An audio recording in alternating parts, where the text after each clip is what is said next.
Hello, I just thank you so much for taking the time to listen to this video. I think you'll find it very, very helpful, very practical. We at Foreclosure Solutions, North Carolina, we work with lots of homeowners that are in the process, different stages of being foreclosed upon by their lender. And I'm happy to say that especially the people that receive our help early on, we're really able to show them, lay out for them what all of their options are on how to get the foreclosure stopped and save their home, um, and really help them to identify which of those options is best. It's not a one size or all of them work for everybody. You have to, it depends on your situation. So we are feel very fortunate to be able to assist and help homeowners keep their homes whenever absolutely possible. The reality is, though, that's not everybody's case. Sometimes it's their own fault because they don't receive help. They're feeling all this shame and guilt, which they shouldn't, because bad things happen to good people. And but it is human instinct to sort of like a turtle, pull your head back under your shell. And the longer that they do that, unfortunately, the fewer opportunities that are less left for them as the process, which moves very quickly, as it nears the end. It's just it's sad. But there are other people that are just things have happened that and there's just no way that they can really afford to stay in the home, no matter which option you choose. So we don't like to see it, but we do like to help those people, even in those situations where they can't stay in their home, and so they need to have. We don't like to see anybody be homeless, so we really try to help them find places that alternative living, some things that are where they can be safe and things that they can afford.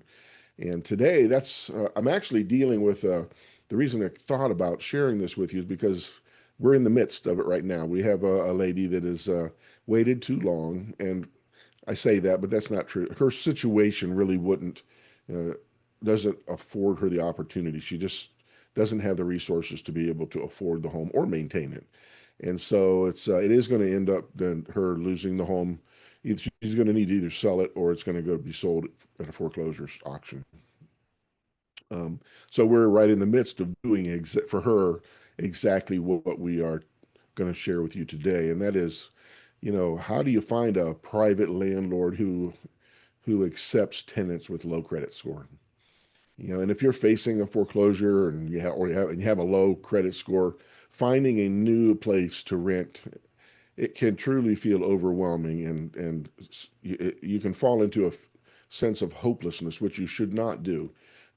But if you're thinking about like maybe some of these large apartment complexes, or even maybe there's an investor that has a large portfolio, and see if it's looking for them as an option for you, that's a mistake, because large corporations are very structured. They have very set in stone, strict standards for qualifying tenants. And even if the property manager that you're dealing with has a heart for you and wants to help you, they're really very, very limited. They can't just make up their own rules as they go.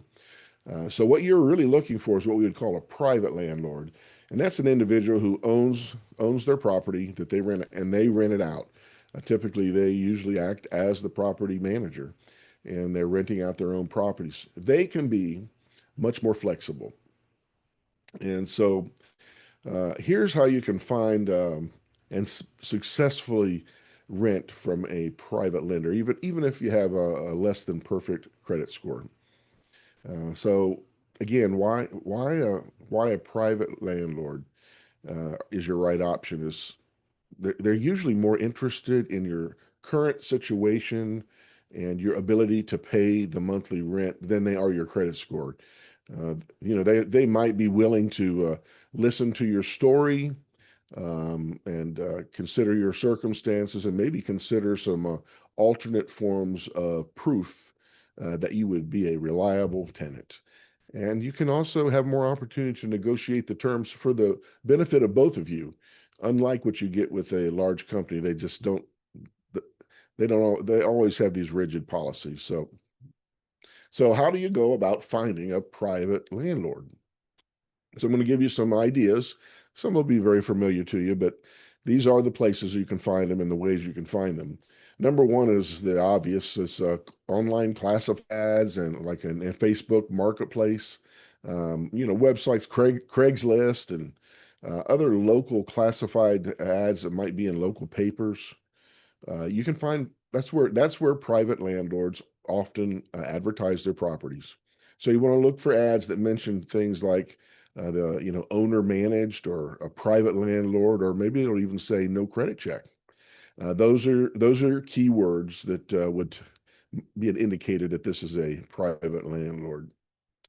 Other places that are really work are community boards or local newspapers. Oftentimes you go into a grocery store, a laundromat, a coffee shop, a community center, and private landlords will post up on a card, got a house for rent. In fact, when I had homes for rent, I often would post them up on. There was a local college campus that had a community center. I would post up, duplex for rent. So you can go there and look, and that's often where a private landlord will advertise, oftentimes in these smaller towns. The other good thing that you don't ever want to overlook and is word of mouth. You have friends, you have family, you have coworkers, and even maybe on your social media. It's okay to put it out there and say, "Hey, anybody know of a landlord that I can speak to? I'm looking to rent a home or an apartment or a duplex." And then the thing that's beautiful about that is if they happen to know that person, then they might be willing to give you a personal recommendation to someone that they know. That is super powerful. And so don't forget to network, and just word of mouth is very, very powerful. Another thing you can do is you can drive around neighborhoods. Very, very often, private landlords, they have a house that becomes available. They stick a sign that says for rent in the front yard. I see them all the time, and those are the kind of things that typically a private landlord would do, whereas a larger company would doesn't take the time to do that because they've got so many. And then one you might overlook but it's super, super powerful, is real estate agents. They work in this industry every day. Now, granted, you can find them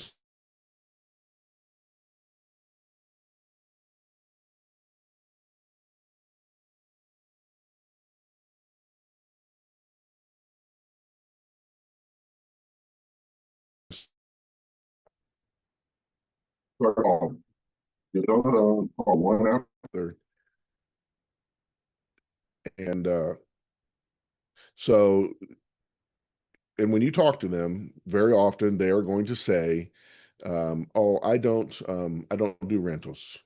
Don't stop there, okay? Because they themselves work with investors who buy homes from them to rent out, and they might be thinking, "Oh, you just want me to find your rental home." Well, they know the investor, so you need to ask further questions like, "Do you know any investors that do have homes to rent that you may have worked with, or maybe someone in your office?" Or you could ask another question like this: "Well, is there another realtor in your office that you know of that does a little more work with rental properties?"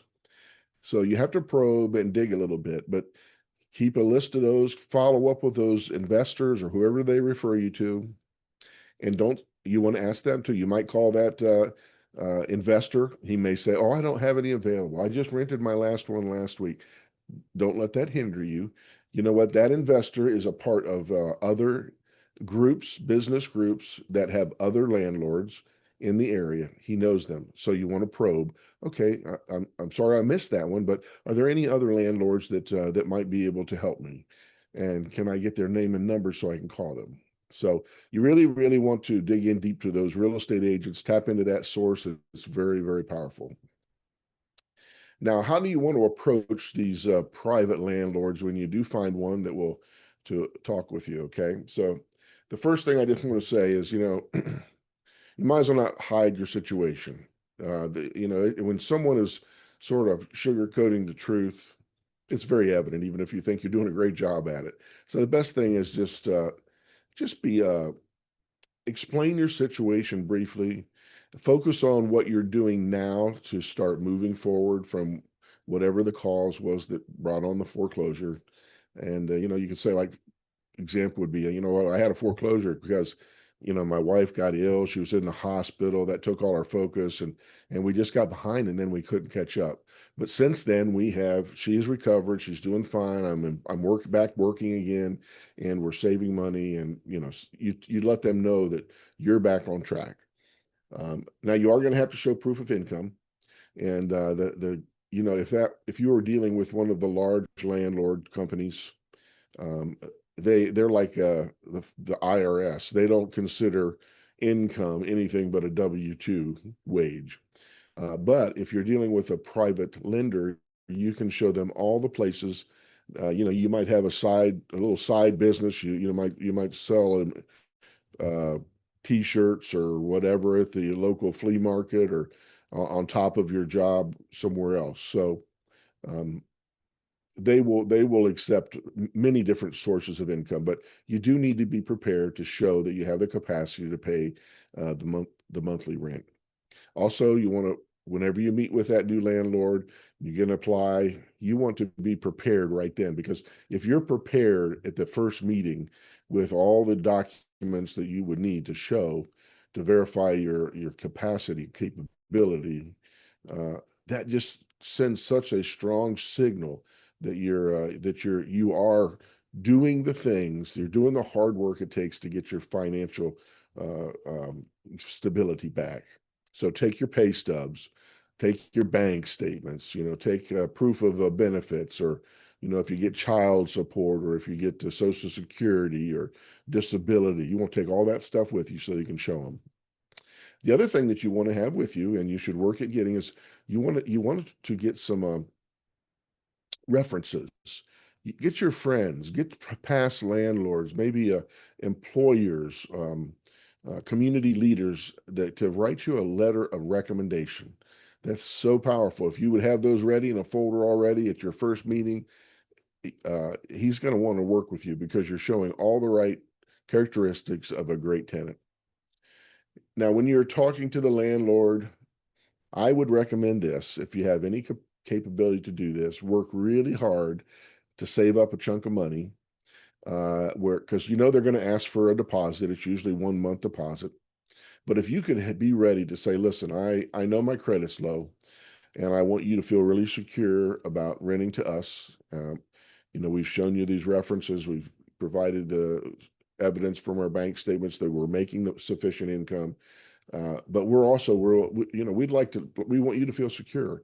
And so we'd like to offer, say we'll pay the first 3 months rent upfront. And you know what that does for a landlord? The nightmare of a landlord is they think that they have vetted and checked out this new tenant, and they get the deposit and they get the first month's rent. That's great.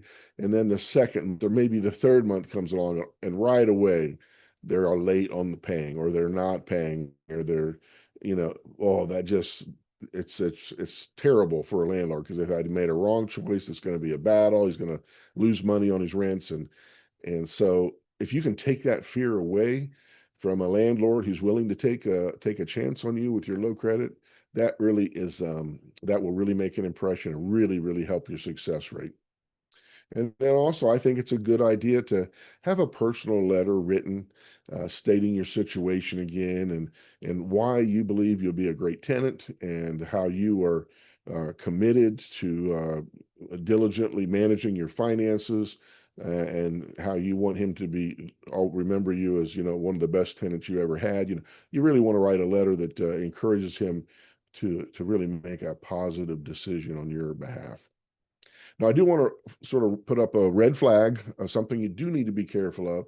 In every business, in every industry, there are good eggs and bad eggs. And there are people out there, landlords out there, or so-called landlords, that will find out that you're looking for, they might even run an ad for a house, and that it looks good to you. And you talk to him on the phone, and wow, it sounds like this is perfect. He's willing to work with it. You get all excited, but he doesn't seem to be anxious to meet you at the house. Or maybe he says, well, I don't meet anybody at the house until they show good faith and send me half of a deposit, or, sending him money before you look at the house or meet him face to face. That is a huge red flag. And because you're in this feeling of a pressure cooker, the time clock is ticking, the it's you can fall prey to believing better of that person than not. So that's why I raised the red flag. If anybody asks you to pay before you receive anything or meet him, don't do that. I can just about guarantee you that that's a scam, and so be wary of that. So I know, finding a rental property, it's tough enough to change from a home that you owned to a rental property, but it's not the end of the world. It's short term. If you do the right things, you can recover very quickly. Um, so poor credit is challenging. It makes it more challenging. You're going to have to work.